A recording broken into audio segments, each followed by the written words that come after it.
Hello दोस्तों, welcome है। स्वागत है सभी का हमारे इस चैनल पर जिसका नाम है छत्तीसगढ़ कंप्यूटर्स। ठीक है, और हम बातें करेंगे आज की क्लासेस में। बायोलॉजी की क्लास रहेगी और जिसमें टॉपिक रहेगा आज जेनेटिक्स। ठीक है, कौन सा टॉपिक? जेनेटिक्स। और हिंदी में इसको बोला जाता है अनुवांशिकी। क्या बोलते हैं? अनुवांशिकी या जेनेटिक्स। तो देखते हैं क्या क्या बातें करेंगे इसके अंतर्गत। पहले चर्चा कर लेते हैं। तो अनुवांशिकी, वांशिकी, या जिसको कहा जाता है जेनेटिक्स। जेनेटिक्स।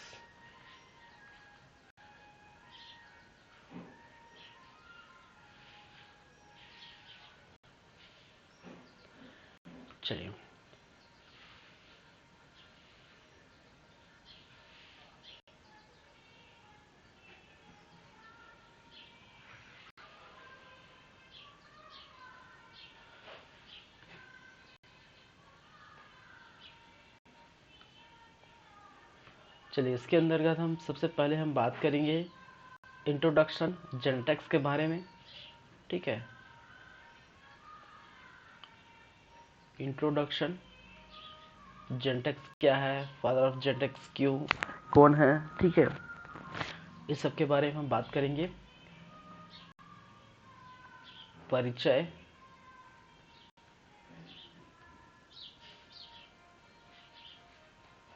सेकंड हम बात करेंगे इसके अंतर्गत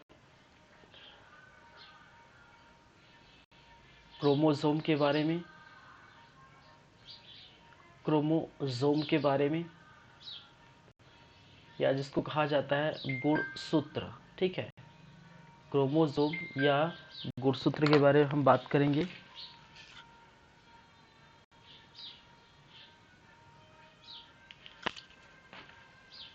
चलिए, उसके बाद चलेंगे कुछ चीज़ों पर चर्चा करेंगे, जैसे कि डीएनए, आरएनए।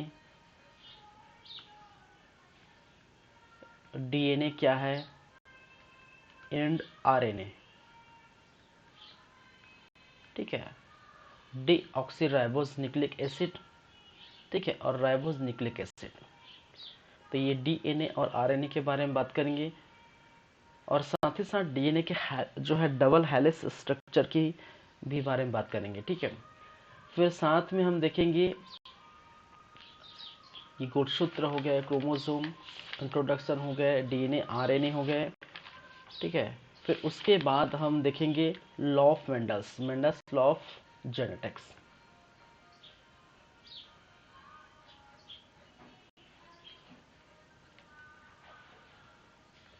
क्या है? मेंडल्स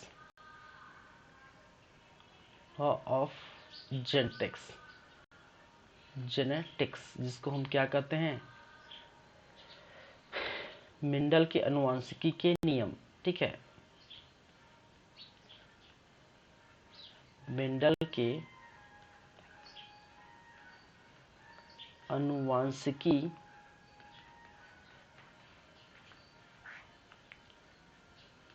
के नियम।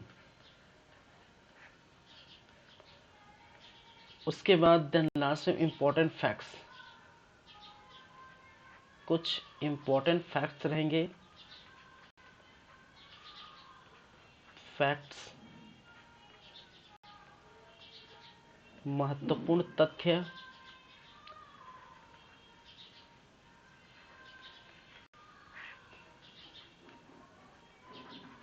ठीक है, महत्वपूर्ण तथ्य। तो ये सारी चीजें हैं जिस पर हम आज चर्चा करने वाले हैं, जिस टॉपिक पर आज पढ़ने वाले हैं। ठीक है, तो उसके अंतर्गत इतनी सारी बातें होंगी। गुणसूत्र क्या है, डीएनए क्या है, आरएनए क्या है, डीएनए का क्या कार्य है, आरएनए का क्या कार्य है। ठीक है, किस प्रकार से इसमें न्यूक्लिक एसिड पाया जाता है। मेंडल के जो है अनुवांशिकी के जो नियम हैं, ठीक है, मेंडल के अनुवांशिकी के जो 3 नियम हैं, जिसमें प्रभाविता का नियम आप पढ़ेंगे, ठीक है, पृथक्करण का नियम पढ़ेंगे, ठीक है।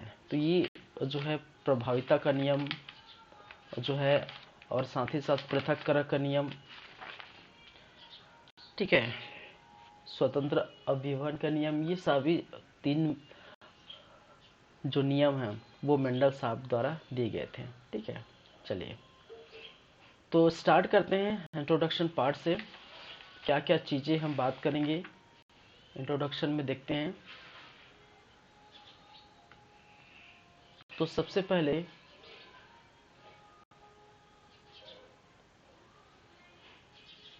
कि अनुवांशिकी क्या है, ठीक है। सबसे पहले मन में सवाल ये है कि अनुवांशिकी, ठीक है, क्या है, या जिसे बोल सकते हैं व्हाट इज अ जेनेटिक्स। अगर आपसे पूछा जाए कि अनुवांशिकी क्या है, व्हाट इज द जेनेटिक्स, ठीक है, तो इसकी परिभाषा या इनका परिचय क्या होगा?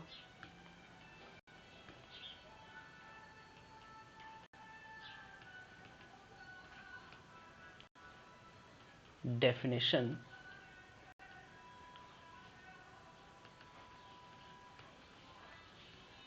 क्या होगा भाई? देखिए, पहले समझिए अनुवांशिकी या जिसे कहा जाता है जेनेटिक्स, ठीक है। जेनेटिक्स या अनुवांशिकी ये क्या होते हैं? देखिए क्या होता है, कभी कोई घर में बच्चा पैदा होता है, ठीक है, चाहे लड़की हो या लड़का, ठीक है। तो वहाँ जब बच्चा पैदा होते हैं तो वहाँ के जो बुजुर्ग लोग ये कहते हैं कि इनका जो शक्ल है, ठीक है, उनकी माता के अनुसार गया है, ठीक है। इनका जो नाक है ये पीता पर गए हुए हैं, ठीक है। इनका कान है या हाव भाव है, बाद में बड़े होकर ये देखते हैं कि इनका जो हाव भाव है ये पीता पर गए हुए हैं, ठीक है। तो इस प्रकार से कहा जाता है बुजुर्गों द्वारा कि कुछ चीजें, ठीक है, कुछ चीजें माता से और कुछ चीजें पिता से है, ठीक है। तो कुछ चीजें हाव भाव नाक नक्शे, ठीक है, ये सभी चीजें, कुछ चीजें जो है बच्चों पर आ जाते हैं। तो ये है क्या चीज? ये चीज है कि इसका मतलब क्या है, माता और पिता का जो जीन्स है, ठीक है, माता और पिता का जीन्स है जो क्या हुआ है, इनहेरिट हुआ है, कहाँ पर, आपके जो है बच्चों पर, ठीक है। तो माता और पिता के जो गुण हैं वही गुण दिखाई देते हैं कहाँ पर, आपके बच्चों पर। तो ये क्या है? ये है अनुवांशिकी। अनुवांशिकी का मतलब है पीढ़ी दर पीढ़ी एक जो है, क्या बोल सकते, माता पिता का करेक्टर बच्चों में जाना, ठीक है। तो पीढ़ी दर पीढ़ी एक तरह से करेक्टर का ट्रांसफर हो रहा है, ठीक है। क्योंकि माता पिता का जो करेक्टर है, जैसे नाक है, नाक का जो है सीधा रहना, अगर माँ का नाक सीधा है तो उनका, ठीक है, तो लंबा रहना तो बच्चों का भी रह जाता है, ठीक है। कभी आंख भूरी है तो उनका भी हो जाता है। तो इस प्रकार से जो कैरेक्टर है, जो गुण है, ठीक है, तो माता पिता के जो गुण हैं वो बच्चों में क्या हो जाते हैं, समाहित हो जाते हैं। तो हम बोल सकते हैं कि, क्या बोल सकते हैं कि एक पीढ़ी से दूसरे पीढ़ी जो है गुणों का ट्रांसफर होने की इस क्रिया को, या गुणों का ट्रांसफर होना ही क्या कहलाता है, अनुवांशिकी कहलाता है, ठीक है। क्या कहलाते हैं, अनुवांशिकी, ठीक है। तो study of transfer one correct, ठीक है, ट्रांसफर करेक्टर फ्रॉम द, क्या है, one generation to the another generation, ठीक है। एक जो है गुण का ट्रांसफर एक जनरेशन से दूसरे जनरेशन होने की इसी अध्ययन को हम क्या कहते हैं, अनुवांशिकी कहते हैं। चलिए लिख लेते हैं।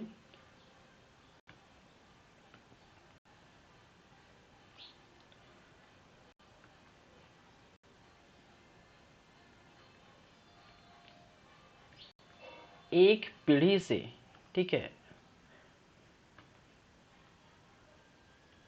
एक पीढ़ी से दूसरे पीढ़ी, ठीक है, दूसरे पीढ़ी गुणों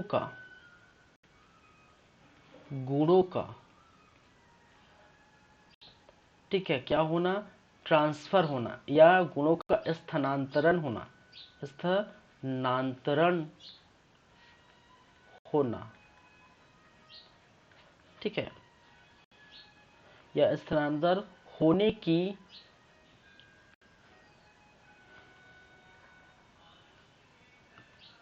बोल देता है, स्थानांतर होना ही क्या कहलाता है, जेनेटिक्स कहलाता है। क्या कहलाता है, होना ही अनुवांशिकी कहलाता है, अनुवांशिकी कहलाता है, ठीक है। तो एक पीढ़ी से दूसरी पीढ़ी अगर मैं बात करूं, ये आपके जो है मम्मी एंड आपके पापा, ठीक है, तो आपके मम्मी और पापा का जो है पीढ़ी का जो ट्रांसफर है, ठीक है, ये जो है आपके किस में आएंगे, बेबी में आपको देखने को मिलता है, ठीक है। तो ये क्या हो रहा है, ये क्या है, एक पीढ़ी है, एक पीढ़ी है, क्या है, एक पीढ़ी है, और ये क्या है, दूसरी पीढ़ी, क्या है, दूसरी पीढ़ी। तो एक पीढ़ी से दूसरी पीढ़ी क्या देख रहे हैं हम, गुणों का ट्रांसफर देख रहे हैं, ठीक है, क्या कर रहे हैं, गुणों का ट्रांसफर देख रहे हैं, ठीक है। और इसी चीज का अगर हम अध्ययन करते हैं, ठीक है, इसी चीज का हम क्या किया जाता है, स्टडी की जाती है या अध्ययन की जाती है, तो यही क्या कहलाता है, हम यही कहते हैं जेनेटिक्स है, यही अनुवांशिकी है, ठीक है। यही क्या कहलाता है, जेनेटिक्स कहलाता है, यही अनुवांशिकी कहलाता है। बोलते हैं ना, कोई हरकत जैसे होती है, कोई अगर मान के चल जो बहुत ज़्यादा धूर्त है, बहुत ज़्यादा चालाक है, या कई जो है बहुत ज़्यादा एक प्रकार से लालची होते हैं, या कई ईमानदार होते हैं, ठीक है। तो बहुत सारे जो है करेक्टर जो होते हैं किसमें, जो मनुष्यों में, ठीक है, कई जो है ईमानदार होते हैं, कई बेईमान होते हैं, ठीक है। तो इस प्रकार के जो कैरेक्टर होते हैं कभी कभी अपने जो है बच्चों पर ही छोड़ जाते हैं, ठीक है। तो कई लोग का ये कहना कि अपने बाप के जैसे, जैसे आप मिसाल नहीं देते कि कई लोग ये आपने सुने होंगे कि ये अपने बाप जैसे जो है क्या है, बेईमानी है, ठीक है, बेईमान करता है, ये अपने बाप जैसे ईमानदार है, ठीक है। तो इस प्रकार से कई चीजें आप देखे होंगे, ठीक है। तो ये चीजें क्यों आती है, तो मैंने कहा कि आनुवंशिकी एक चीज है, ठीक है, एक जो है क्या है, जिसमें गुणों का ट्रांसफर होता है एक पीढ़ी से दूसरे पीढ़ी, ठीक है। अब देखिए यहाँ पर एक की पॉइंट ये है कि हम इसके स्टडी को हम क्या कहते हैं, अनुवांशिकी कहते हैं, जेनेटिक्स कहते हैं। लेकिन जो ट्रांसफर एक्चुअल में होता है, ठीक है, क्या होता है, जो ट्रांसफर एक्चुअल होता है जिसके सहारे से जो है एक ऐसा छोटा सा यूनिट, ठीक है, एक ऐसा छोटा सा यूनिट जो ही गुणों को ट्रांसफर करके ले जाता है, ठीक है, पकड़ के ले जाता है, ठीक है, उसी को हम क्या कहते हैं, ठीक है, वही एक क्या है, छोटा सा यूनिट है जिसको हम क्या कहते हैं, जिसको कहा जाता है जीन्स, ठीक है, क्या कहते हैं, जीन, ठीक है, क्या है, जीन, जीन्स। जीन्स क्या है, अनुवांशिकी की सबसे छोटी इकाई, ठीक है, अनुवांशिकी, अनुवांशिकी की सबसे क्या है, सबसे छोटी इकाई, ठीक है, अनुवांशिकी की सबसे छोटी इकाई किसको कहते हैं, जीन को कहते हैं, ठीक है। और यही जीन है, ठीक है, जो बेसिक रूप से एक पीढ़ी से दूसरी पीढ़ी क्या होते हैं, ट्रांसफर होते हैं, ठीक है। यही जो जीन है एक पीढ़ी से दूसरी पीढ़ी क्या करते हैं, ट्रांसफर होते हैं। और इसी जीन का जो डिस्कवर है, ठीक है, मैं यहाँ नेक्स्ट पेज में लिख देता हूँ। ठीक है, मैंने क्या कहा, ठीक है, जीन। तो जीन के बारे में यह है कि जो है सबसे छोटी इकाई है, मैंने कहा अनुवांशिकी की सबसे छोटी इकाई कहा जाता है इसको। ठीक है, अनुवांशिकी की सबसे छोटी इकाई। चलिए, क्या कहलाते हैं, जीन्स। ठीक है, अब ये जीन्स के बारे में और कुछ बातें हैं, जैसे कि यहाँ पर देखिए, जीन्स जो है एक जो है ट्रांसफरेक्टर करेक्टर जो है क्या करता है, ये प्ले करता है। तो ये पूरे स्टडी को, ठीक है, पूरा स्टडी को हम क्या कहते हैं, जेनेटिक्स कहते हैं। समझिएगा मैंने क्या कहा, जो पूरा स्टडी है जिसके बारे में हम पढ़ते हैं, ठीक है, जिसके बारे में हम रिसर्च करते हैं कि भाई साहब ये एक पीढ़ी से दूसरी पीढ़ी ट्रांसफर हो कैसे रहा है, किस प्रकार से हो रहा है, कौन ऐसा व्यक्ति बैठा हुआ, कौन ऐसा महापुरुष बैठा हुआ जो एक पीढ़ी से दूसरी पीढ़ी ट्रांसफर कर रहा है। तो ये पूरा जो होल स्टडी है, उसी को प्रॉपर स्टडी को हम अनुवांशिकी कहते हैं। लेकिन उसके अंदर जो चीजें ट्रांसफर एक्चुअल में हो रही है, ठीक है, जो ऐसा करेक्टर प्ले कर रहा है ट्रांसफर के लिए, ठीक है, जो जिम्मेदार है ट्रांसफर के लिए, वही क्या है, सबसे छोटी इकाई है, और वही क्या है, जीन है। ठीक है, वही क्या है, जीन्स है। चलिए, तो जीन्स क्या है, इसकी सबसे छोटी इकाई। ठीक है, और इस जीन की जो है खोज की बात की जाए, ठीक है, या डिस्कवर की बात की जाए, तो याद रखिए ग्रेगर जॉन मेंडल साहब ने किया था। ठीक है, और ये सब जानते हैं किसमें किया था, मटर के दाने में किया था। ठीक है, मटर के 7 प्रकार के जो है मटर के दाने लिए थे। ठीक है, उनमें अलग अलग जो है कई पौधे लंबे थे, कई पौधे छोटे थे, कई पौधे जो है झुर्रीदार थे, कई पौधे गोल थे। ठीक है, तो इस प्रकार से ऐसे पौधों को उन्होंने क्या किया, संकर कराया। ठीक है, जिसके बारे में चर्चा करेंगे। ठीक है, संकर कराया और उसमें पाया कि जीन का ट्रांसफर किस प्रकार से देखने को मिलता है। ठीक है, प्रथम पीढ़ी में जीनों का क्या क्या ट्रांसफर आपको देखने को मिले हैं। ठीक है, साथ ही साथ इसके अंदर फिनोटाइप क्या है, जीनोटाइप क्या है, जीनोम क्या है। ठीक है, ये सभी कैरेक्टर की बातें हम करेंगे। ठीक है, तो फिलहाल अभी याद रखिए, खोज जो जिन्होंने किया वो थे ग्रेगर जॉन मेंडल। ठीक है, ग्रेगर जॉन मेंडल। ठीक है,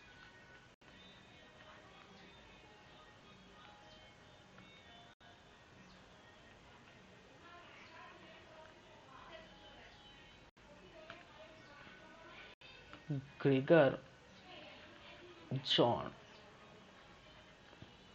मेल्डल्स। ठीक है, तो ये नाम याद रखिए जिन्होंने इसकी खोज की। और इसी कारण ग्रेगर जॉन मेंडल को क्या कहा जाता है, फादर ऑफ जेनेटिक्स। क्या कहते हैं भाई, फादर ऑफ जेनेटिक्स। ठीक है, या अनुवांशिकी के पितामह, अनुवांशिकी अनुवांशिकी के पितामह, क्या बोलते हैं, पितामह, या जिसको बोला जाता है फादर ऑफ जेनेटिक्स, कि उन्होंने मटर के दाने में 7 प्रकार के से मटर के दाने जो झुर्रीदार थे, बड़े थे, बौने थे, गोल आकार के थे। ठीक है, तो ऐसे पौधे में उन्होंने क्या रिसर्च किया। ठीक है, और पाया, बहुत सारी जो है कंडीशन पाई, और जिसके अंदर अगर हम 3 इनके नियम देखेंगे। फिलहाल तो अभी इस खोज पर बातें करें, तो खोज किसने किया, ग्रेगर जॉन मेंडल साहब ने। और इसी कारण इनको क्या कहा जाता है, फादर ऑफ जेनेटिक्स के नाम से जाना जाता है। ठीक है, इसी कारण इनको क्या कहते हैं, फादर ऑफ जेनेटिक्स। चलिए, ठीक है, ये जो जीन है, ठीक है, तो जीन शब्द का प्रयोग और जीन शब्द का उपयोग, ठीक है, दोनों याद रखिए। ठीक है, इस जीन शब्द का प्रयोग करने वाले, ठीक है, इस जीन शब्द का प्रयोग करने वाले सबसे पहले जो थे वह जोहानसन, नाम याद रखिए, जोहानसन। ठीक है, जीन शब्द का प्रयोग, ठीक है, किस शब्द का प्रयोग, जीन, जीन का प्रयोग, और जेनेटिक का प्रयोग, जेनेटिक्स का प्रयोग, ये भी याद रखिए। सबसे प्रथम बार जो जेनेटिक्स का प्रयोग किया उसको हम बोलते हैं पैटसन। मैं यहां पूरा लिख देता हूं, चलिए। तो जीन का प्रयोग, ठीक है, और जेनेटिक्स का प्रयोग, जेनेटिक्स का प्रयोग। तो पहली बार जीन का प्रयोग एवं जेनेटिक्स का प्रयोग किसके किसके द्वारा किया गया है, तो ये भी याद रखिए। ठीक है, क्या है, ये भी याद रखिए। तो ये जीन का प्रयोग जोहानसन ने किया, ठीक है, और जेनेटिक्स सबसे पहले बैटसन ने किया। ठीक है, और अनुवांशिकी के पितामह या father of genetics Gregor John Mendel को कहा जाता है। ठीक है, और जीन जो है अनुवांशिकी की सबसे छोटी इकाई होती है। ठीक है, क्या होती है, अनुवांशिकी की सबसे छोटी इकाई, जहां पर आप पाएंगे एक, अगर मैं ये बोलूं कि ये क्या है,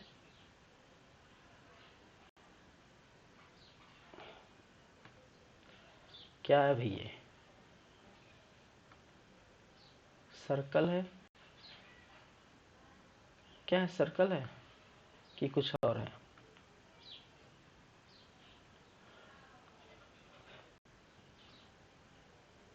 ठीक है।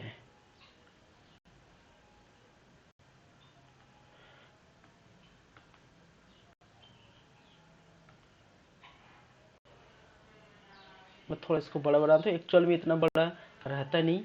हम बात कर रहे हैं किसकी, हम बात कर रहे हैं सेल की, किसकी, सेल की। ठीक है, और यहाँ पर आप देख पाएंगे सेल में इस प्रकार से स्ट्रक्चर आपको देखने को मिलती है। ठीक है, और ये इस प्रकार से थ्रेड बना होता है, क्या बना होता है, थ्रेड बना होता है, क्या है, थ्रेड। ठीक है, तो ये वाला पार्ट हमने कहा था कि ये क्या है, ये साइटोप्लाज्म है, क्या है, साइटोप्लाज्म। ठीक है, क्या है, सेल के अंदर आपको देखने को मिलेगा। ठीक है, सेल के अंदर क्या है, सेल के अंदर देखने को मिलेगा आपको साइटोप्लाज्म। ठीक है, और ये क्या है, न्यूक्लियस है, क्या है, जो प्रॉपर ऊपर जो दिखाई दे रहे हैं वो क्या है, न्यूक्लियस है, न्यूक्लियस, या जिसको कहा जाता है केंद्रक, क्या कहते हैं, न्यूक्लियस, या जिसको हम कहते हैं क्या, केंद्रक। ठीक है, इसके अंदर देखिए, इस केंद्रक को, इस न्यूक्लियस को हम फाड़ के देखें, ठीक है, तो हम पाएंगे कि ये जो है एक धागा रोमन संरचना है। ठीक है, इसको नाम देते हैं क्रोमैटिड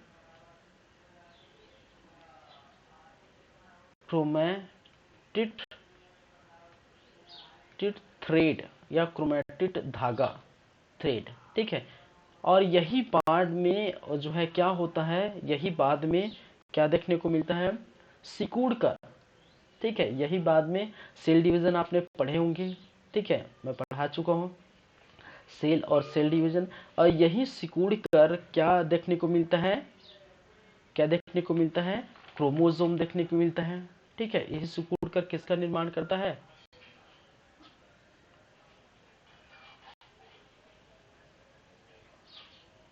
ठीक है, क्रोमोसोम का निर्माण करता है। ठीक है, किसका निर्माण करता है, क्रोमोसोम। तो आप पाते हैं क्रोमोसोम की जो स्ट्रक्चर है, ठीक है, आपको देखने को मिलता है, वो इस प्रकार से क्रोमोसोम के स्ट्रक्चर आपको देखने को मिलेगा।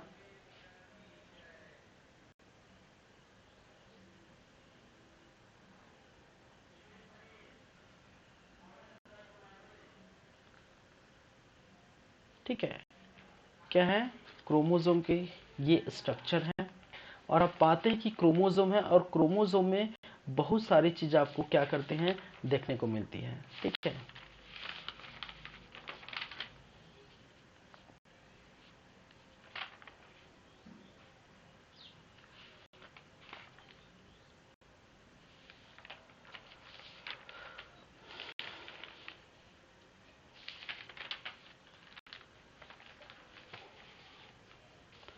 चलिए ये क्या है, क्रोमोसोम है।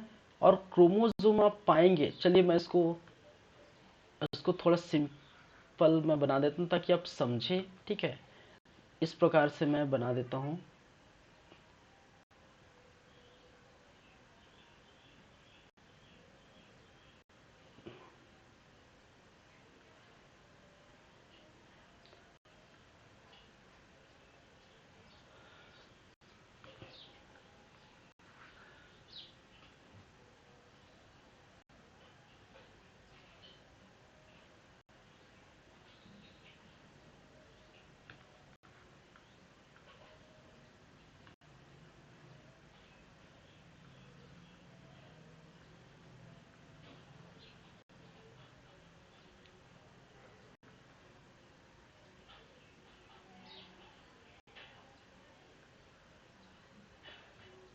चलिए इस प्रकार से कुछ संरचना आपको क्रोमोसोम में दिखने को मिलती है। वही ठीक था यार, बेटर था। चलिए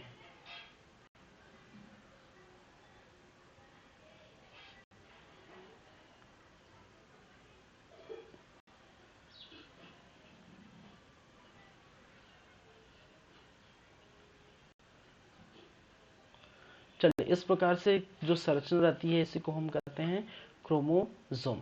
देखिए, और इसी क्रोमोसोम के अंदर आपको इस प्रकार से जो है संरचना आपको देखने को मिलते हैं। ठीक है, यही इसी क्रोमोसोम में आप पाएंगे, क्या पाएंगे, डीएनए आपको देखने को मिलेगा। क्या मिलेगा, डीएनए आपको देखने को मिलेगा, आरएनए देखने को मिलेगा, आरएनए। ठीक है, हिस्टोन प्रोटीन आपको देखने को मिलेगा। क्या है, हिस्टोन प्रोटीन आपको देखने को मिलेगा। ठीक है, और यही डीएनए पर आपको चिपका हुआ है, क्या देखने को मिलेगा, जीन। क्या देखने को मिलेगा, जीन। ठीक है, तो इसका मतलब एक न्यूक्लियस का पार्ट है, उस न्यूक्लियस के अंदर जो है आप पाएंगे केंद्रक। केंद्रक को फाड़ेंगे तो क्रोमेटिड एक धागा देखने को मिलेगा। ठीक है, और इस धागा का जो है सिकुड़ कर, ये जो धागा है वो सिकुड़ कर किसका निर्माण करते हैं, सेल डिवीजन या कोशिका विभाजन में हमने पढ़े क्रोमोसोम का निर्माण करता है। और क्रोमोसोम इस प्रकार से आपको देखने को मिलता है। और इसी क्रोमोसोम में, ठीक है, डीएनए, आरएनए और जो है हिस्टोन प्रोटीन जीन्स आपको देखने को मिलेगा। ठीक है, चलिए तो ये बातें हैं। तो बेसिकली अभी फिलहाल बात करेंगे किसकी, तो सबसे पहले क्रोमोसोम की बात करेंगे। ठीक है, क्रोमोसोम के बाद डीएनए की बात करेंगे, ठीक, जो रिस्पॉन्सिबल है जीन्स के लिए। फिर आरएनए, फिर हिस्टोन प्रोटीन क्या है, फिर जॉन ग्रेगर जॉन मेंडल का क्या है, नियम। चलिए तो नेक्स्ट चलते हैं। ठीक है, तो इसके पहले हमने ये सभी देखे अनुवांशिकी क्या होते हैं, परिचय, गुणसूत्र अब देखेंगे। ठीक है, तो ये इतनी, ये सभी चीजें क्या थी, ये इनके परिचय थे। अनुवांशिकी क्या है हमने देख लिए। ठीक है, क्या कहा जाता है, एक पीढ़ी से दूसरी पीढ़ी क्या होना, गुणों का ट्रांसफर करना, यही स्टडी को हम क्या कहते हैं, अनुवांशिक। अनुवांशिक सबसे छोटी क्या है, इकाई है। अनुवांशिक सबसे छोटी इकाई है। खोज जो है ग्रेगर जॉन मेंडल साहब ने किया था। ठीक है,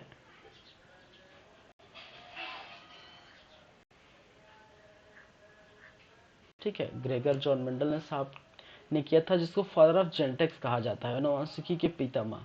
और जिनका प्रयोग जॉनसन ने किया, जेनेटिक्स का प्रयोग सबसे बैट्समैन ने किया। तो ये चीजें याद रखिए। ठीक है, और यही जीन्स कहाँ से आपको देखने को मिलती है, डीएनए में। ठीक, और डीएनए कहाँ मिलता है, आपके क्रोमोसोम में। और क्रोमोसोम कहाँ मिलता है, ठीक है, न्यूक्लियस के अंदर। ठीक है, और न्यूक्लियस कहाँ मिलता है, सेल के अंदर। और सेल कहाँ मिलेगा भाई, हमारे बॉडी के अंदर। अब बॉडी कहाँ मिलेगा, ठीक है, पृथ्वी पर, अर्थ पर। ठीक है, चलिए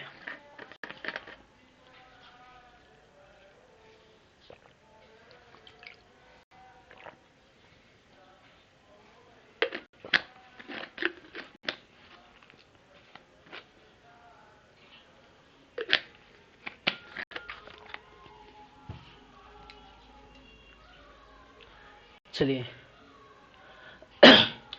तो नेक्स्ट हम बात करेंगे, किसकी चर्चा करेंगे? क्रोमोसोम की। ठीक है,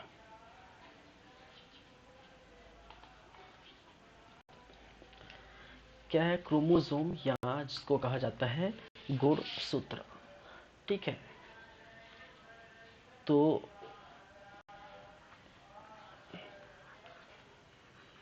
क्रोमोसोम या जिसको कहते हैं गुणसूत्र, गुणसूत्र। ठीक है, तो क्रोमोसोम या गुणसूत्र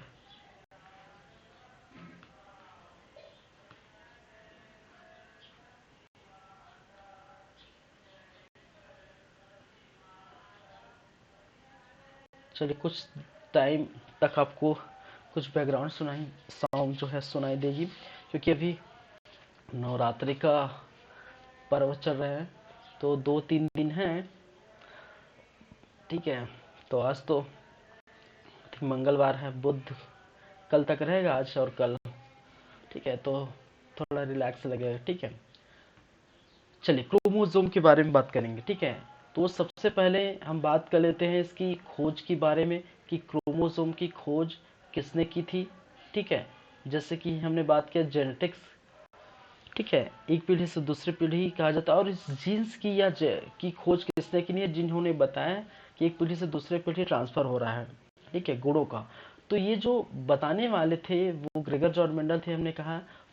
ठीक है, तो उसी प्रकार जो क्रोमोसोम है गुणसूत्र, ठीक है, इसकी जो खोज है वो स्टार बर्गर ने किया था। ठीक है, किसने किया था? स्टॉस बर्गर। ठीक है, खाने वाला बर्गर नहीं भाई। चलिए, याद रखिए, खोज इन्होंने किया था, और भाई साहब नाम कोई और दे गया। ठीक है, खोज किसी और ने किया, और इस खोज को नाम गुणसूत्र नाम दे दिया, वो कोई और था, वो था वाल्डेयर। नाम याद रखिए, वाल्डेयर्स। क्या नाम है? वाल्डेयर। तो क्रोमोसोम को क्रोमोसोम की खोज स्ट्रासबर्गर ने किया, और क्रोमोसोम को क्रोमोसोम किसने कहा? वाल्डेयर ने कहा। ठीक है, ये पहली बातें। चलिए, क्रोमोसोम की अन्य बातें करेंगे। ठीक है, याद रखिए जो गुणसूत्र होते हैं, ठीक है, गुणसूत्र होते हैं, गुणसूत्र हमेशा हमेशा पेयर में रहेंगे। किस में रहेंगे? पेयर में। ठीक है, पेयर में रहेंगे। अब पेयर में रहेंगे कहने का मतलब ये सम संख्या में रहेंगे, जाहिर सी बात है। या फिर दो हो सकते हैं, 4, 8, 10, 12। ठीक है, 14, 16, 18, 20 इस प्रकार से हो सकते हैं। ठीक है, तो वो जो है विषम संख्या में नहीं होंगे, जाहिर सी बात है। जैसे हमारे गुण, सॉरी सॉरी, जैसे ह्यूमन की बात करें, मनुष्य में बात करें, तो 23 पेयर आपको देखने को मिलता है ह्यूमन में, 23 पेयर। और टोटल अगर बात करें तो 23 दूनी कितना होगा? 46। ठीक है, टोटल कितना होगा? 46। पेयर की बात करें तो 23 पेयर। ठीक है, टोटल जो है 46। ये मनुष्य में, मानव में आपको देखने को मिलता है। तो गुणसूत्र हमेशा क्या होगा? आप पाएंगे कि गुणसूत्र हमेशा पेयर में रहेंगे। ठीक है, और इसका स्ट्रक्चर मैंने जस्ट अभी बताया, लेकिन यहाँ पर कुछ और बातें मैं करूँगा। ठीक है, इसका स्ट्रक्चर इस प्रकार से आपको मैंने कहा देखने को मिलती है।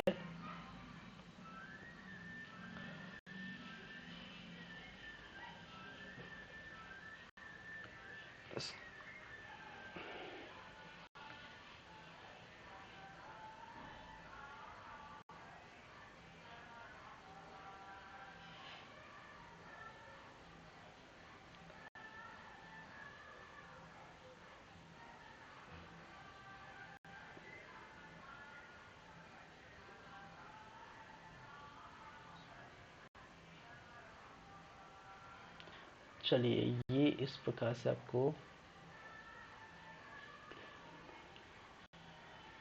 जो क्रॉस टाइप संरचना है वो देखने को मिलेगी ऐसी। ठीक है, और यहाँ पर इस प्रकार से कुछ ऐसी मुड़ी मुड़ी क्या है संरचना आपको जो है गुथी हुई संरचना आपको देखने को मिलेगी।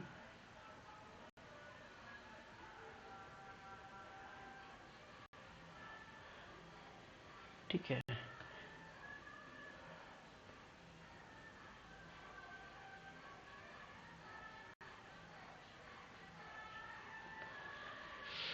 यह है लगभग क्रोमोसोम की संख्या। ठीक है, इस क्रोमोसोम के जो बाहरी भाग है, ठीक है, कौन सा भाग, इस जो बाहरी भाग है, ये जो बाहरी भाग को क्या कहते हैं, इसको कहा जाता है पेलिकल। इसको नाम देते हैं पेलिकल।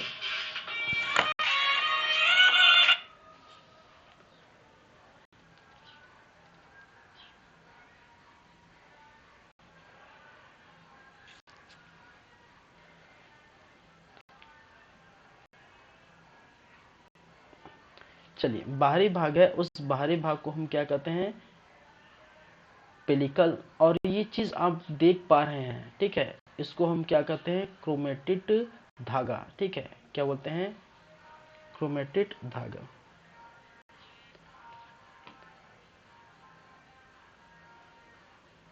क्रोमेटिड, ठीक है, इसको हम क्या कहते हैं क्रोमेटिड। ठीक है, ये जो बीच वाला जो भाग है, ठीक है, यहाँ पर सेंटर आप देख पाएंगे।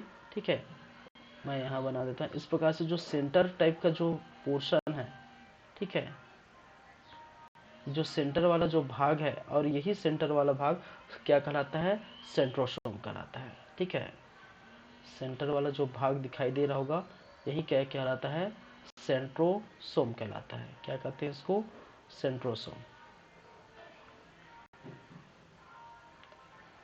Sorry centromere, sorry centromere. ठीक है, और सबसे नीचे वाला जो भाग है इसको हम कहते हैं टीलोमियर। क्या कहते हैं टीलोमियर।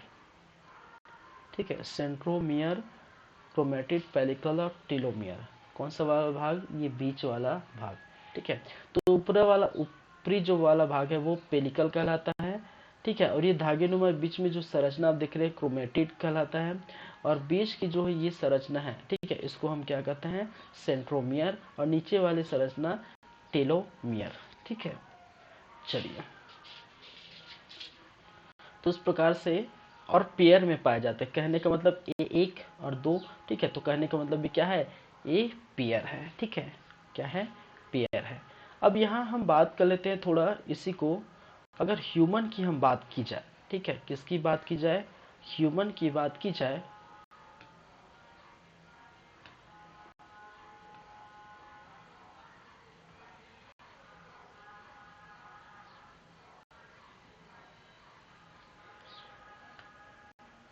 चलिए, अगर ह्यूमन की बात की जाए, ठीक है, या ह्यूमन मनुष्य की बात की जाए, ह्यूमन क्रोमोसोम की बात की जाए, क्रोमोसोम की बात की जाए, तो इस ह्यूमन क्रोमोसोम में आप पाएंगे, मैंने क्या कहा, क्या पाएंगे 23 जोड़े आपको देखने को मिलेगा। क्या देखने को मिलेगा, कितने पेयर होंगे, ठीक है 23 जोड़े, या 23 पेयर, जस्ट मैंने अभी बताया कितने होंगे 23 पेयरों में आपको देखने को मिलता है। ठीक है, 23 पेयर। और जो 23 पेयर है वो बढ़ जाता है दो भागों में। ठीक है, एक जिसको कहते हैं,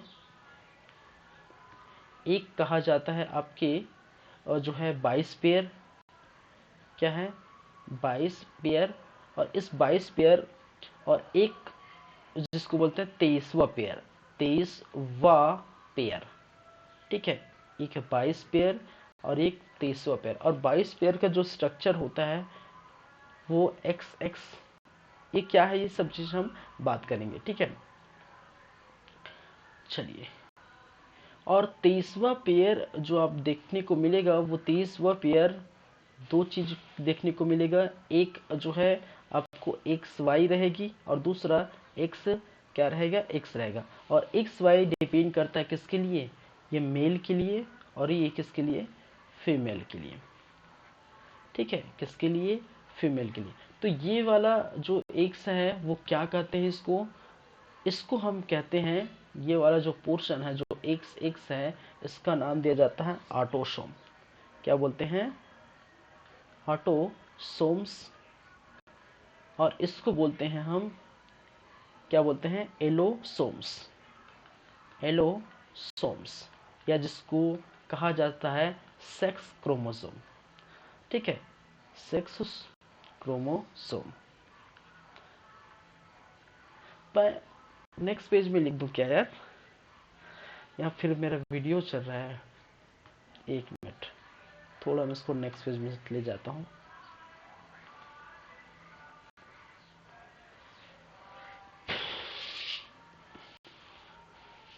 चलिए इसको नेक्स्ट पेज में ले जाते हैं। ठीक है, चलिए मैंने क्या कहा, ह्यूमन क्रोमोसोम की बात की जाए, क्रोमोसोम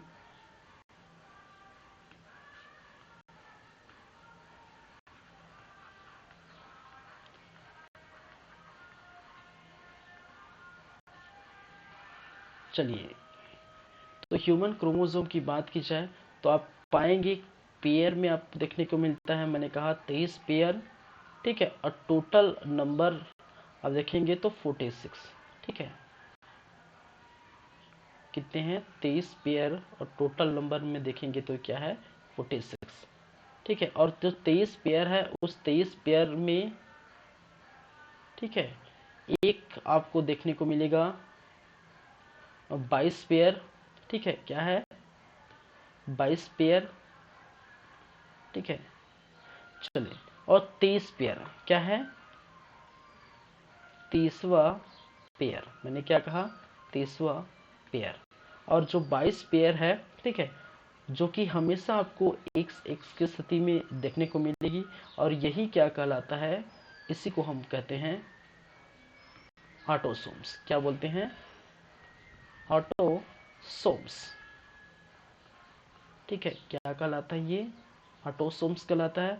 और 23वां पेयर की बात की जाए तो 23 पेयर को दो भागों में डिवाइड करेंगे। क्यों दो भागों में डिवाइड करेंगे, क्योंकि 23वां पेयर क्या है, ठीक है, 23वां पेयर क्या है, तो एक पेयर आपको एक्स एक्स और दूसरा आपको एक्स वाई की जो है संरचना प्रदान करेगी, और एक्स एक्स जो है हमेशा मेल को डिनोट करेगा। ठीक है, और दूसरा फीमेल की डिनोट करेगा। ठीक है, फीमेल।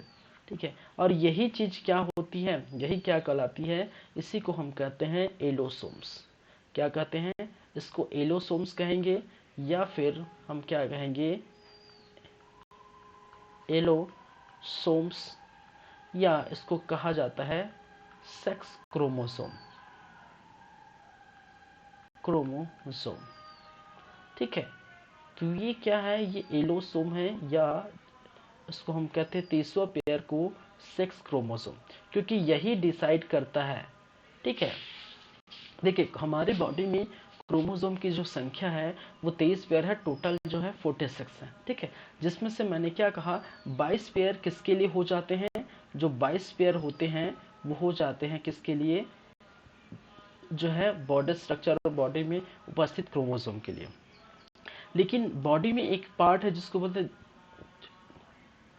ठीक है,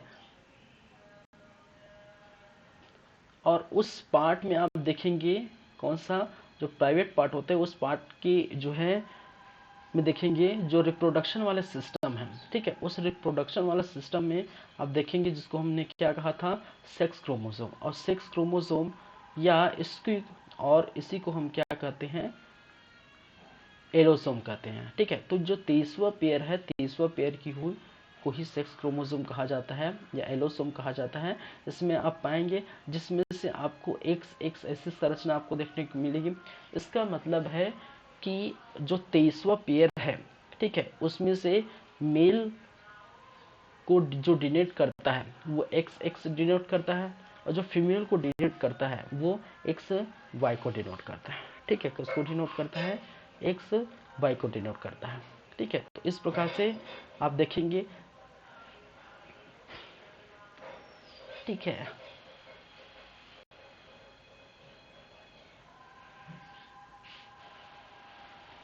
चलिए, तो ये याद रखिए, ये ध्यान रखिए।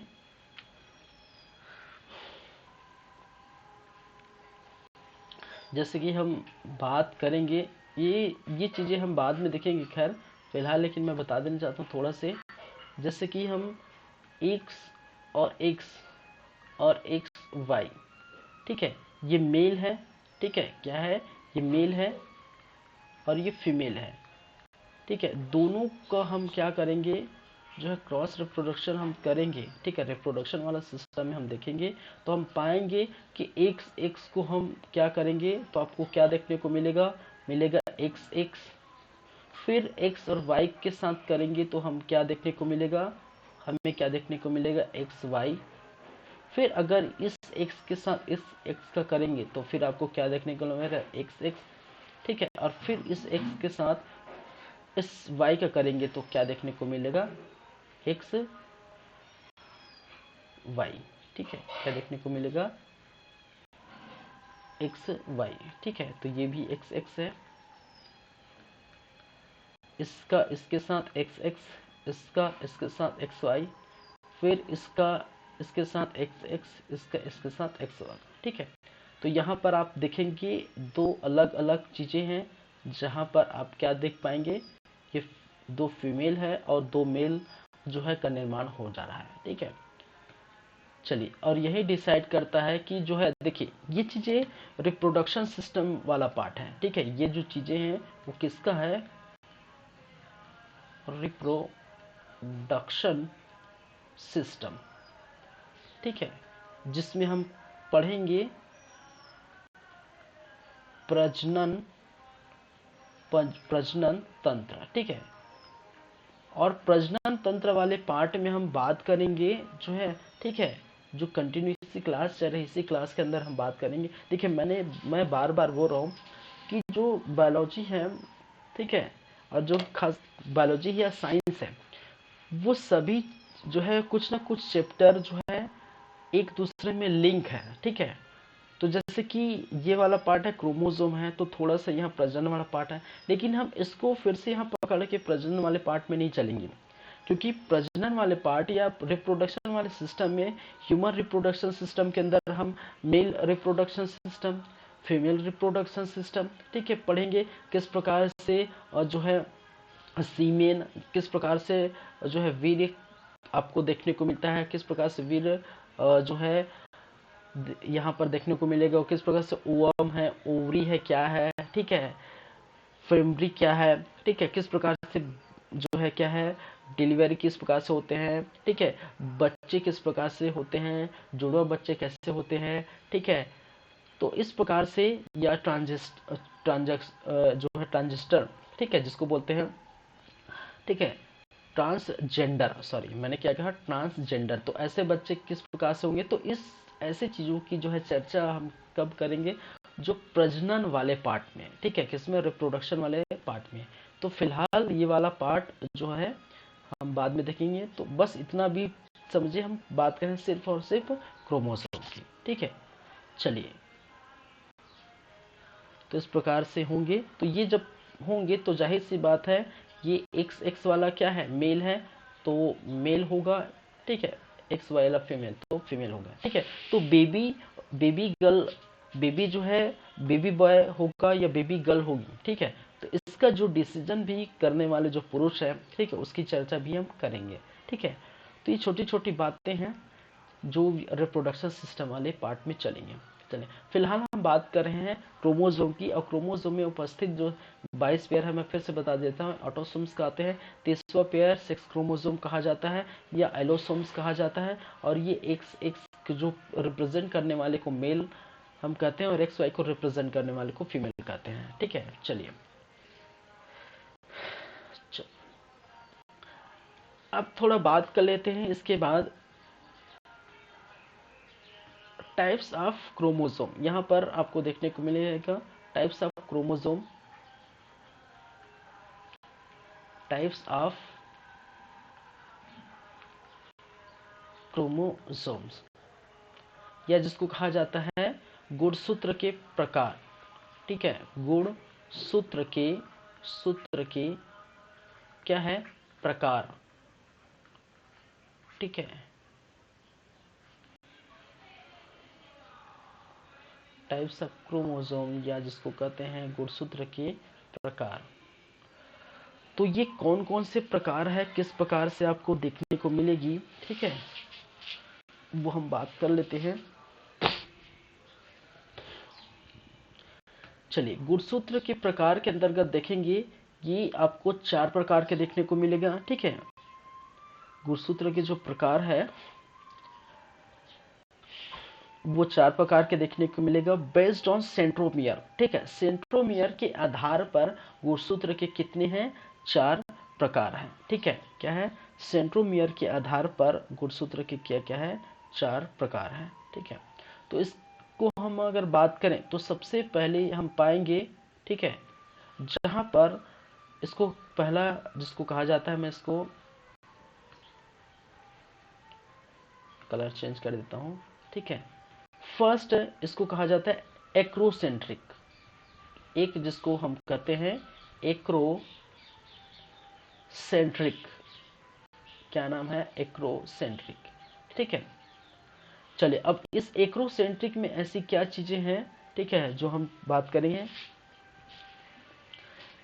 क्षण के समान संरचना है, यह क्या है, यह क्षण के समान क्या है, स्ट्रक्चर है,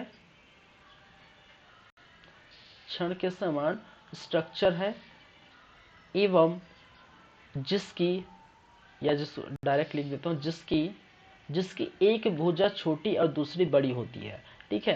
क्षण के समान संरचना है जिसकी एक भुजा छोटी एवं दूसरी बड़ी होती है, दूसरी क्या होती है, बड़ी होती है, ठीक है। तो एक भुजा छोटी और दूसरी भुजा क्या होती है, बड़ी होती है, और ये क्या है, क्षण के समान संरचना है। तो इस प्रकार से आप देख पाएंगे एक क्षणनुमा संरचना,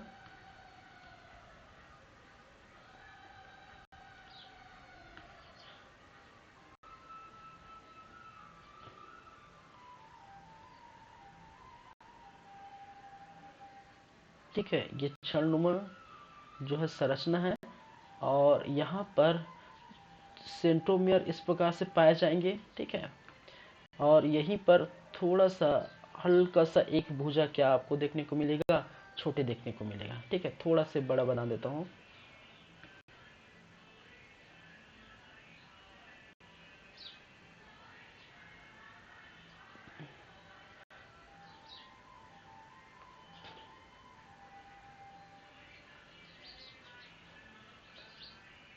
चलिए। और ये क्या कहलाता है, सेंट्रोमियर, ठीक है। तो ये आपको क्या देखने को मिलेगा, ये आपको क्षणनुमा क्या है, संरचना है ऐसी। और इस क्षणनुमा संरचना में ये वाला जो पार्ट है, ये आपको देखने को मिलेगा सेंट्रोमियर, इसी को हमने क्या कहते हैं, सेंट्रोमियर। तो सेंट्रोमियर के आधार पर हमने क्या कहा, क्षण की जो संरचना है इस प्रकार से देखने को मिलती है, ठीक है। तो ये जो है, ये उसको बड़ा पार्ट है, और ये क्या है, दूसरा भाग क्या होता है, छोटा होता है, ठीक है। दूसरा भाग क्या होता है, छोटा होता है, बड़ा भाग क्या होता है, बड़ा होता है, सॉरी, ठीक है। एक भाग छोटा और दूसरा भाग क्या है, बड़ा, चलिए, ठीक है। और इसी को हम कहते हैं एक्रोसेंट्रिक, ठीक है। तो सेंट्रोमियर के आधार पर जो है गुणसूत्र के 4 प्रकार होते हैं, जिसमें से एक प्रकार जिसको कहा जाता है एक्रोसेंट्रिक, इसमें जो है एक क्षण के समान जो है संरचना होती है, इसमें एक भुजा छोटी और दूसरी बड़ी है। चलिए, दूसरी हम बात करेंगे, दूसरा जिसको हम बोलते हैं, ठीक है, सब मेटासेंट्रिक। क्या बोला जाता है, सब मेटासेंट्रिक, ठीक है। क्या बोलते हैं, सब मेटासेंट्रिक। और सब मेटासेंट्रिक में आप क्या पाएंगे, आप पाएंगे कि इसमें भी जो है क्या होती है, एल आकार की संरचना होती है। यह एक प्रकार के एल आकार की संरचना होती है, जिसमें आप देखेंगे जो क्रोमोसोम की है, क्रोमोसोम की एक भुजा छोटी और दूसरी भुजा बड़ी होती है। ठीक है, तो इसमें हम लिख सकते हैं यह एल आकार की, एल आकार की क्या है, संरचना है, संरचना है जिसमें जिसमें एक भुजा एक भुजा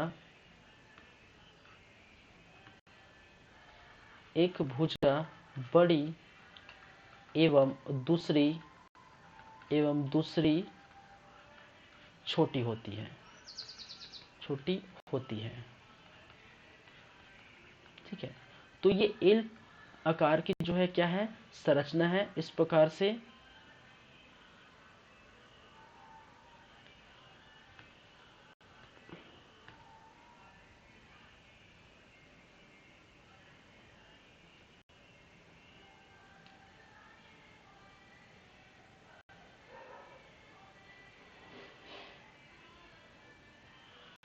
चलिए, ये इस प्रकार से आपको संरचना देखने को मिलेगी। लेकिन यहाँ पर एक चीज आएगा यहाँ पर जिसको कहते हैं सेंट्रोमियर। ठीक है, ये वाला जो पार्ट है वो क्या कहलाता है, यही कहलाता है सेंट्रोमियर। इसको हम क्या कहते हैं, सेंट्रोमियर। ठीक है, चलिए, और ये किसकी बातें कर रहे हैं, हम इस की बातें कर रहे हैं। ठीक है, तो यह एल आकार की संरचना जिसमें एक जो है भुजा बड़ी होती है और दूसरी क्या होती है, छोटी होती है। तो एक हो गया एक्रोसेंट्रिक, ठीक है, एक जिसको हमने क्या कहा है, एक्रोसेंट्रिक, और दूसरा जो है सब मेटासेंट्रिक। ठीक है, एक एक्रोसेंट्रिक और दूसरा क्या कहलाता है, सब मेटासेंट्रिक। ठीक है, चलिए नेक्स्ट, इसके बाद जो नेक्स्ट है थर्ड नंबर का।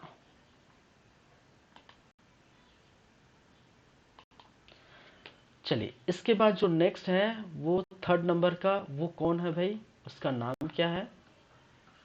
ठीक है, तो एक उसको हम कहते हैं मेटा सेंट्रिक। क्या है, मेटा सेंट्रिक। ठीक है, क्या है, मेटा सेंट्रिक।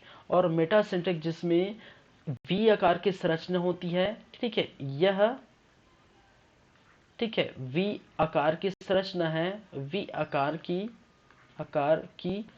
क्या है, संरचना है, जिसमें देखिए ये एक प्रकार की वी आकार की संरचना है जिसमें दोनों भुजा क्या होगी, समान होगा।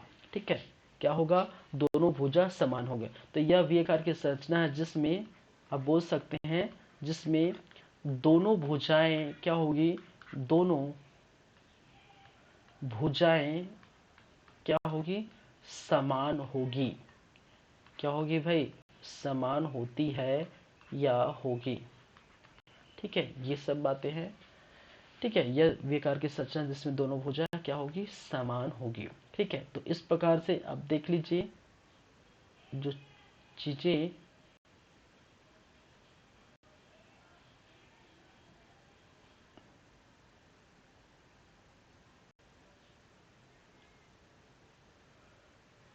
ठीक है, और यहाँ पर आप पाएंगे सेंट्रोमियर। क्या है, ये है सेंट्रोमियर।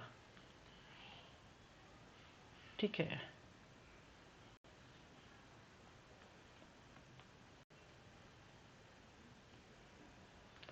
चलिए,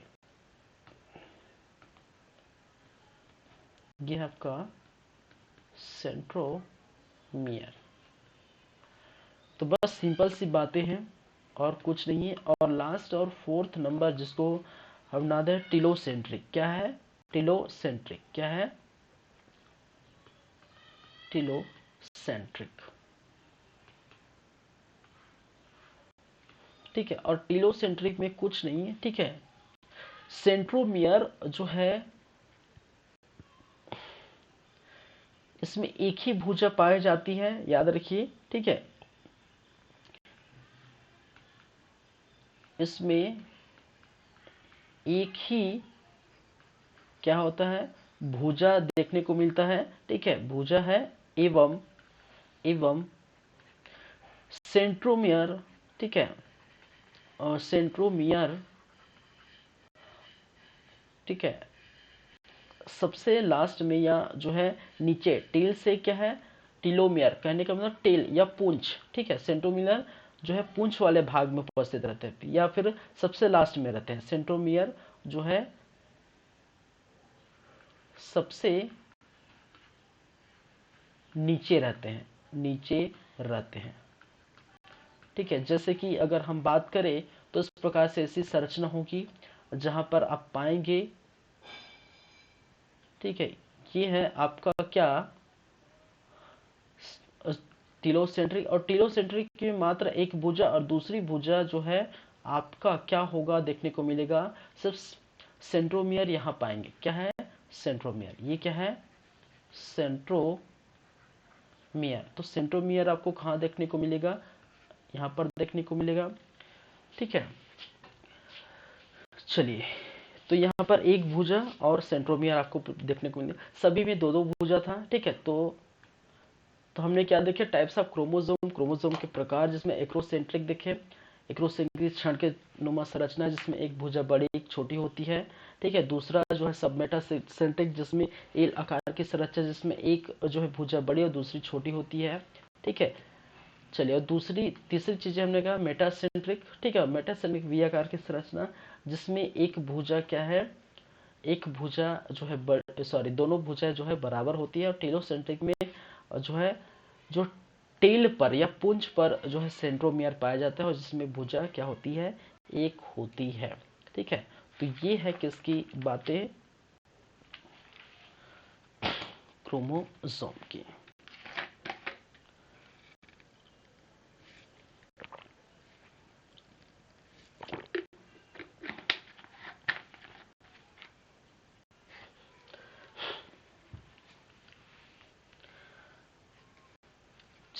कुछ चीजें और हम डिस्कस कर लेते हैं जहां से कई बार क्वेश्चन पूछ दिया जाता है। तो हम बात करेंगे कुछ जो है जियो में।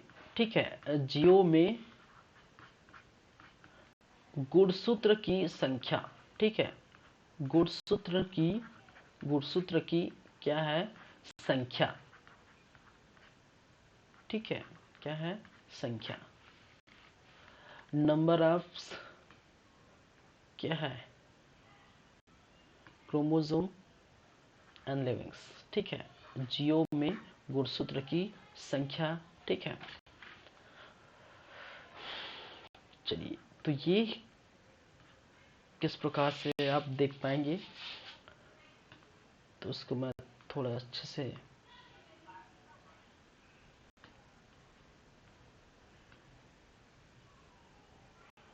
सेंटर में लिखना पड़ेगा यार।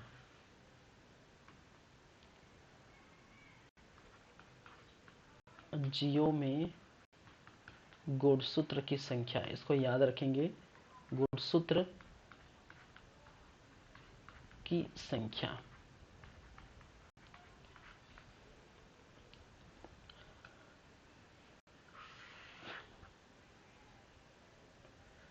चलिए,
चलिए ठीक है।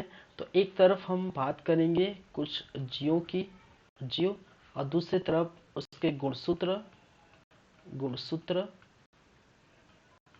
ठीक है। फिर उसी प्रकार जीव होंगे, फिर गुणसूत्र की संख्या होगी, ठीक है। जीव होंगे या गुणसूत्र की संख्या होगी, एवं गुणसूत्र किसमें क्या क्या पाया जाता है। चलिए, तो सबसे पहले है मच्छर में गुणसूत्र की संख्या आपको देखने को मिलेगा 6, ठीक है। वही मक्खी, ठीक है, इसमें मिलेगा 12। फिर कुछ मेढक 26, फोर्थ खरगोश क्या है, खरगोश, और खरगोश में 44, याद रखिए। कुत्ता, कुत्ता में आपको 78 देखने को मिलेगा। घोड़ा 64, बिल्ली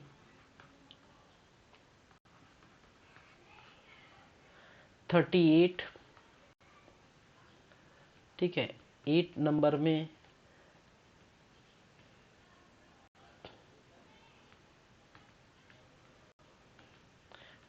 कबूतर 80, चूहा 40, ये नाम याद रखिए, ठीक है सभी। बंदर 48,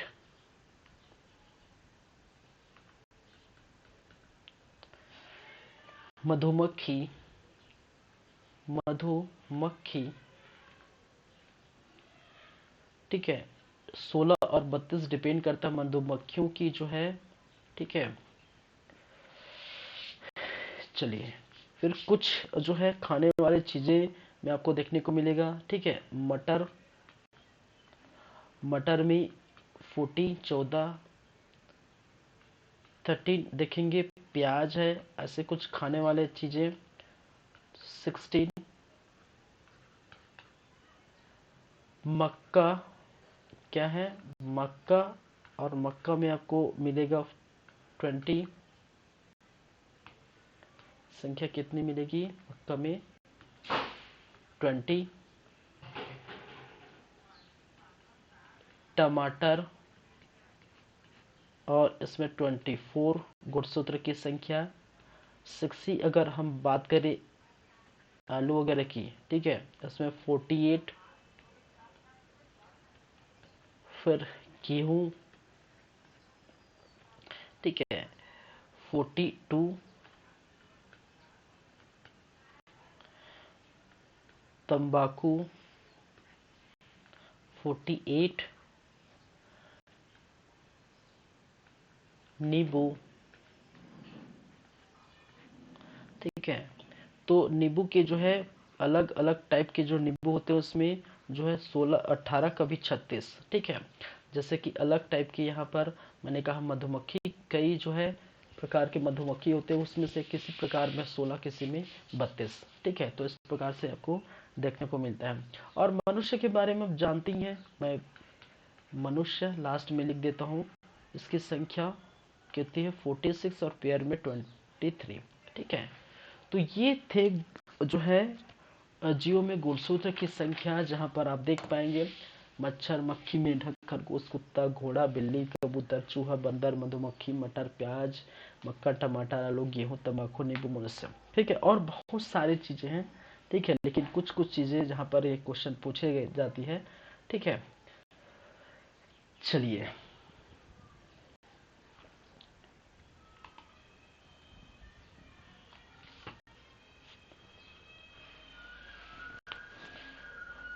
ठीक है, तो ये थी आज जो है कितने पढ़े हम लोग। ठीक है, अभी तो खैर आगे देखेंगे। ठीक है, तो फिलहाल हम बात किए थे क्रोमोसोम के अंतर्गत बहुत सारी बातें, ये हो गया था। तो अनुवांशिकी में परिचय देखें, गुणसूत्र प्रॉपर हम पूरा देख लिए। ठीक है, अब थोड़ा बात करेंगे डीएनए के बारे में क्या है, और जो है क्या बोलते हैं आरएनए के बारे में। ठीक है, चलिए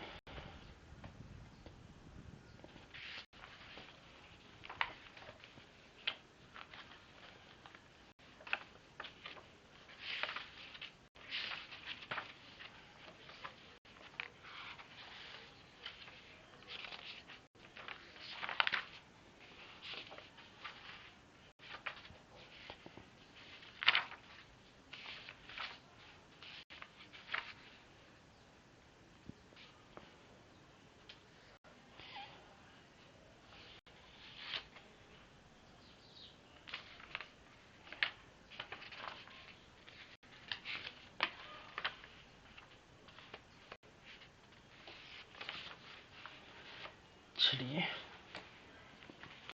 ठीक है, तो आगे बढ़े। चलिए डीएनए की हम बातें करेंगे क्या है।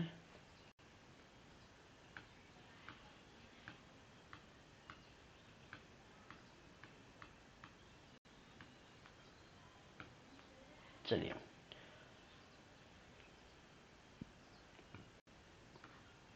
डी एन ए, ठीक है, क्या है भाई डीएनए। ठीक है, और डीएनए इसको हम बोलते हैं डीऑक्सीराइबोस न्यूक्लिक एसिड। ठीक है, डीऑक्सी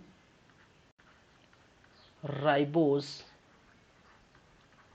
न्यूक्लिक एसिड।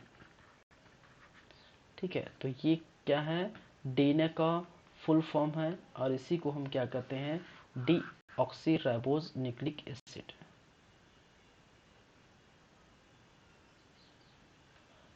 चलिए, तो थोड़ी छोटी छोटी बातें हम बात कर लेते हैं। ठीक है, जैसे कि इसकी खोज के बारे में, तो जैसे हमने जो है जीन की खोज के बारे में हम बात किए थे, क्रोमोसोम की खोज के बारे में बात किए थे, उसी प्रकार हम बात करेंगे किसकी, इस की खोज, किसकी खोज के बारे में, डीएनए की खोज। ठीक है, तो डीएनए की खोज याद रखिए एम फेडरिक। ठीक है, एम फ्रेडरिच नामक एक व्यक्ति ने किया था। ठीक है, और कहा था इन्होंने इसका जो शेप है, ठीक है, इसका जो आकार है, ठीक है, ये इसकी जो आकार है वो सर्पिलाकार होती है। ठीक है, सर्पिलाकार, इन्होंने क्या कहा था, इसकी जो आकार है, ठीक है, स्पाइरकल, स्पाइरकल या जिसको कहा जाता है सर्पिलाकार होती है। ठीक है, चलिए देखेंगे। याद रखिए दो अलग अलग चीज है, खोज जो है एम फ्रेडरिक ने किया था, लेकिन डीएनए की डबल हेलिक्स स्ट्रक्चर की खोज, ठीक है, क्या है, याद रखिए डीएनए की डबल हेलिक्स स्ट्रक्चर की खोज, किसने की थी, याद रखिए की खोज वाटसन एवं क्रिक ने की खोज किसने की, वाटसन एवं क्या है क्रिक।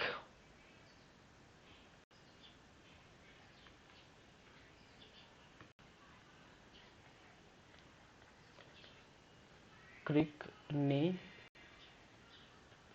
किया था। ठीक है, तो ये बहुत इंपॉर्टेंट है, इसको याद रखिए कई बार। तो वाटसन एवं क्रिक का नाम याद रखिए, वाटसन एवं क्रिक ने क्या किया था, डबल हेलिक्स की जो है खोज की थी, डीएनए की डबल हेलिक्स संरचना की खोज। क्या है ये डीएनए की डबल हेलिक्स स्ट्रक्चर, वो हम देखेंगे। ठीक है, क्या है डीएनए की डबल हेलिक्स स्ट्रक्चर जिसकी खोज वाटसन ने क्रिक ने की थी, इसको हम देखेंगे। ठीक है, तो फिलहाल आप याद रखिए एम फ्रेडरिक जो है डीएनए की खोज की, नॉर्मल जो डीएनए की खोज की, और आकार जो है इसके सर्पिलाकार आकार होते हैं। ठीक है, ये बताया किसने, सॉरी एम फ्रेडरिक ने ही बताया, लेकिन और जो है डबल हेलिक्स स्ट्रक्चर की जो खोज करने वाले वो वाटसन एवं क्रिक ने थे। ठीक है, ये चीजें क्लियर है। चलिए नेक्स्ट हम बातें करेंगे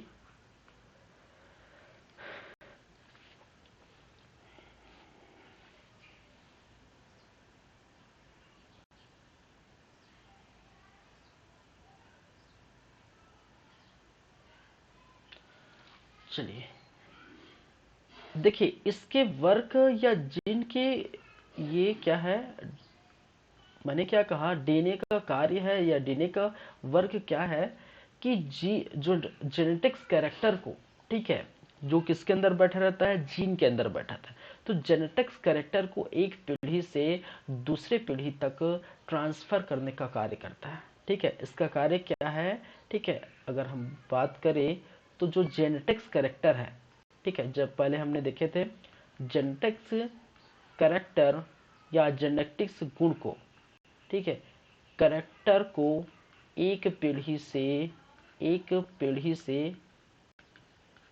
से दूसरे पीढ़ी क्या करे, दूसरे पीढ़ी ट्रांसफर करने का कार्य करता है।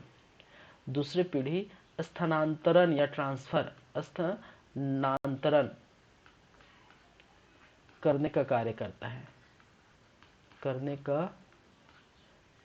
कार्य करता है। ठीक है,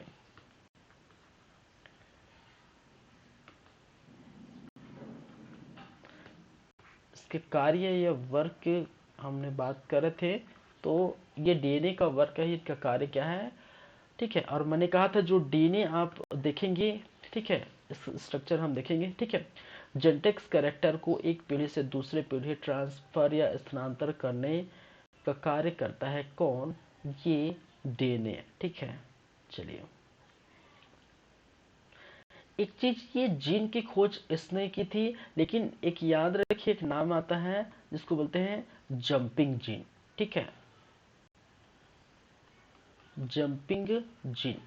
ठीक है, और इस जंपिंग जीन की जो खोज की थी, ठीक है, वो बारबारा एम सिटोना। ठीक है,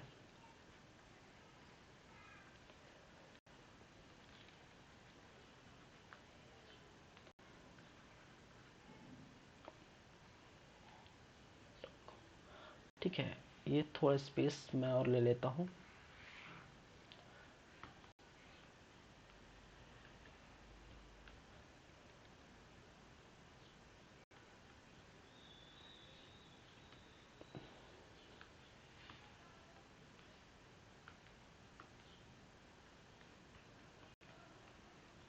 जंपिंग जीन, ठीक है, और जंपिंग जीन की खोज करने वाले कौन थे, बार बारा क्या है, ए सी क्लिंटॉक, क्लिंटॉक।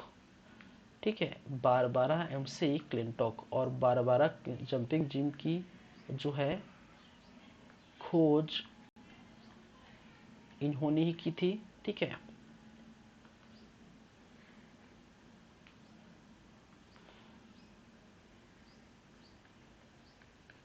खोज किसकी, जंपिंग जिम, और ये कहाँ पर, मक्के के पौधे में। कभी कभी ये पूछ दिया जाता है कहाँ पर, मक्के के पौधे में।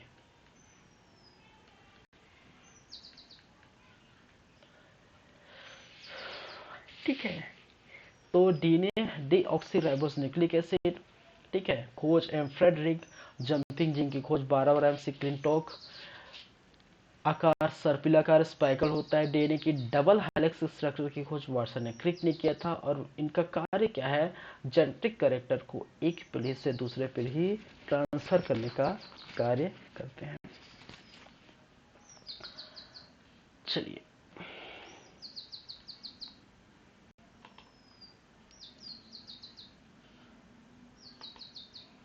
ठीक है, कुछ आपको डीएनए में कुछ स्ट्रक्चर हम देखेंगे, वहां पर कुछ देखने को मिलेगा। आगे बढ़ें। ठीक है, जैसे हम बात करें डीएनए की तो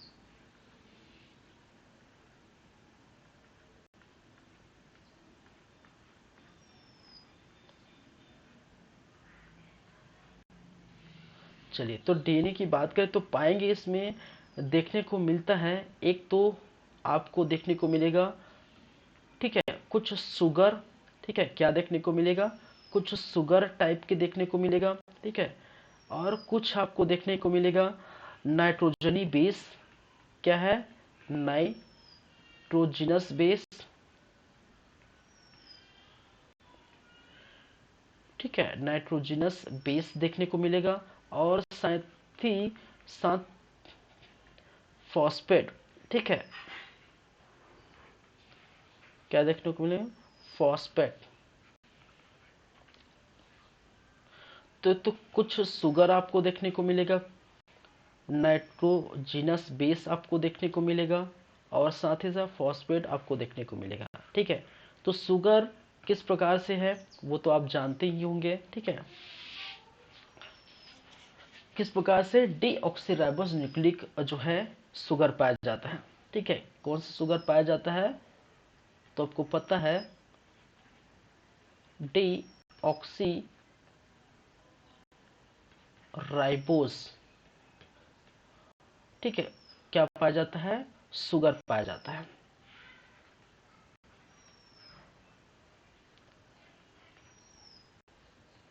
पाया जाता है।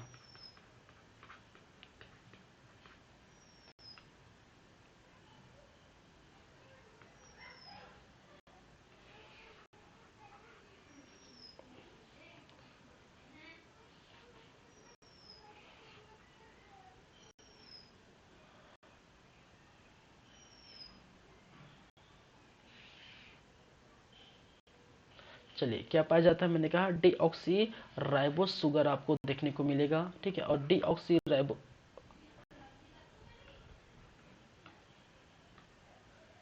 चलिए, डीऑक्सी राइबोस क्या देखने को मिलेगा, शुगर देखे को ना। ठीक है, और ये जो शुगर है ये पेंटोस टाइप के शुगर है, पेंटोस टाइप की शुगर। देखिए, पेंटोज, हेक्सोज, क्रैक्टोज, फ्रक्टोज, इस प्रकार से जो आपको देखने को मिलता है शुगर, तो इसमें थे जो पेप्टोज टाइप के क्या है, शुगर देखने को मिलता है। ठीक है, नाइट्रोजिनस बेस, कुछ नाइट्रोजिनस बेस आपको देखने को मिलेगा, और एक नाइट्रोजिनस बेस जिसमें हम बोलते हैं, ठीक है, एक प्यूरिन और दूसरा पैरामाइडिन, क्या है, पैरामाइडिन, मेरिडिन। ठीक है, प्यूरिन एवं पैरामाइडिन,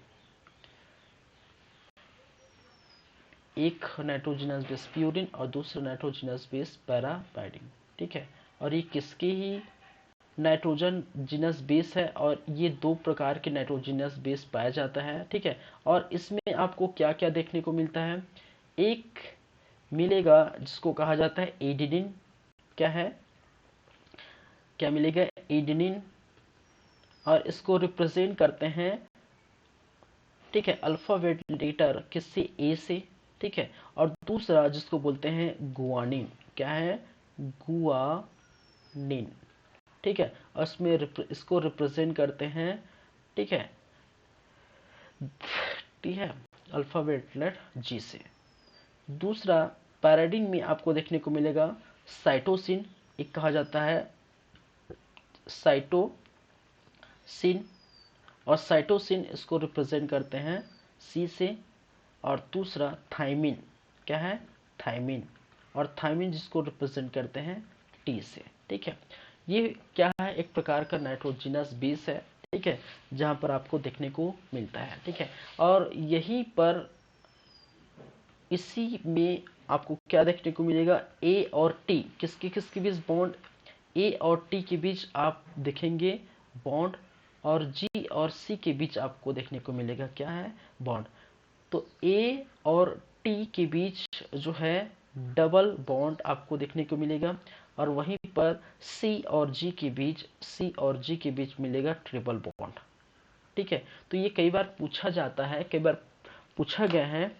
देखो इसमें क्वेश्चन कैसे पूछा जाता है, या फिर पूछेगा डीएनए में कितने प्रकार के नाइट्रोजनस बेस मिलते हैं। ठीक है, और आपके ऑप्शन ये रहेंगे जो है, दो प्रकार के थे रहते हैं, प्यूरिन पैनिमिन। या पूछा जाएगा कि किस कौन कौन से जो है जो है नाइट्रोजनस में से डीएनए का भाग है या डीएनए में मिलते हैं।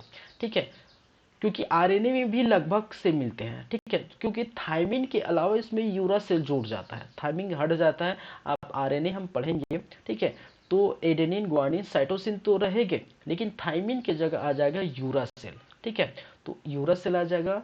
तो यहाँ पर आप देखिए। ठीक है, तो कभी कभी डीएनए और आरएनए में कंफ्यूज हो जाता है, तो ये याद रखिए। ठीक है, तो एडेनिन है, गुआनिन है, थाइमिन है, साइटोसिन है। ठीक है, और कभी कभी डबल जो बॉन्ड, ट्रिपल बॉन्ड के बीच ये पूछा जाता है कि निम्नलिखित जो है किन किन के बीच, किन किन जो नाइट्रोजिनस बेस के बीच डबल बॉन्ड होता है, या किन किन नाइट्रोजिनस बेस के बीच ट्रिपल बॉन्ड होता है। ठीक है, तो याद रखिए एटी जो है डबल बॉन्ड। ठीक है, और सी और जी के बीच क्या है, ट्रिपल बॉन्ड। ठीक है, A4 एडिनिन और T4 थाइमिन, C4 जो है साइटोसिन, और G4 गुआनिन। ठीक है, तो ये क्या है, याद रखिए। और ये जो जुड़े जो होते हैं वो कहा जाता है ये हाइड्रोजन बॉन्ड से। ठीक है, ये क्या है, it's called a hydrogen bond. क्या है, हाइड्रोजन बॉन्ड। कभी कभी यहाँ से भी क्वेश्चन पूछ दिया जाता है। ठीक है, निम्नलिखित में से एडेनिन या थायमिन किस बॉन्ड से जुड़े रहते हैं, तो ये याद रखिए हाइड्रोजन बॉन्ड से। ठीक है, ये चीजें। लास्ट जो बच गई वो है आपका फॉस्फेट जो है। ठीक है, तो फॉस्फोरिक एसिड पाया जाता है, जिसके कारण से ये एसिडिक रहता है। क्या पाया जाता है, फास्फोरिक एसिड।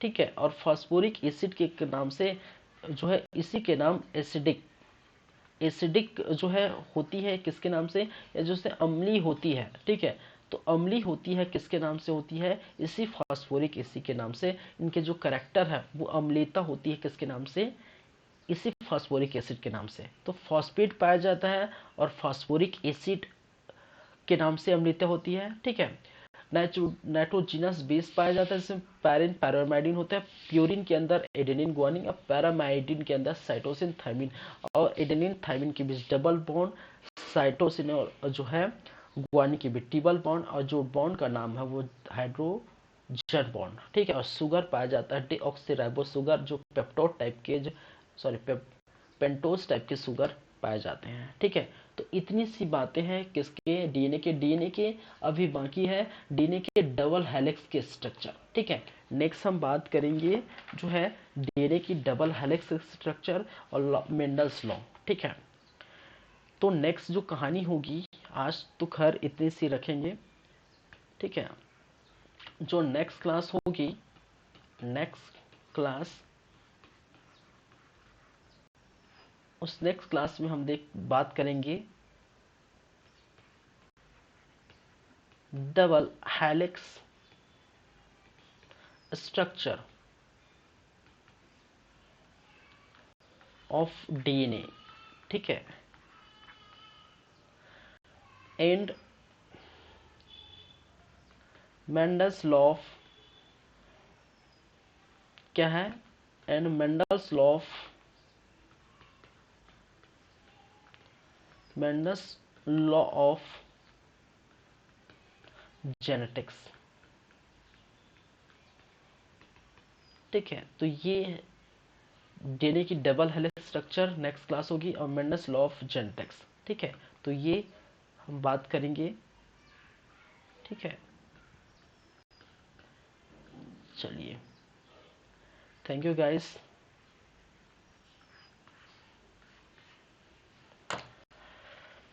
चलिए, नेक्स्ट क्लास में हम बात करेंगे किसकी, सभी चीज़ें की। ठीक है, थैंक यू क्लास।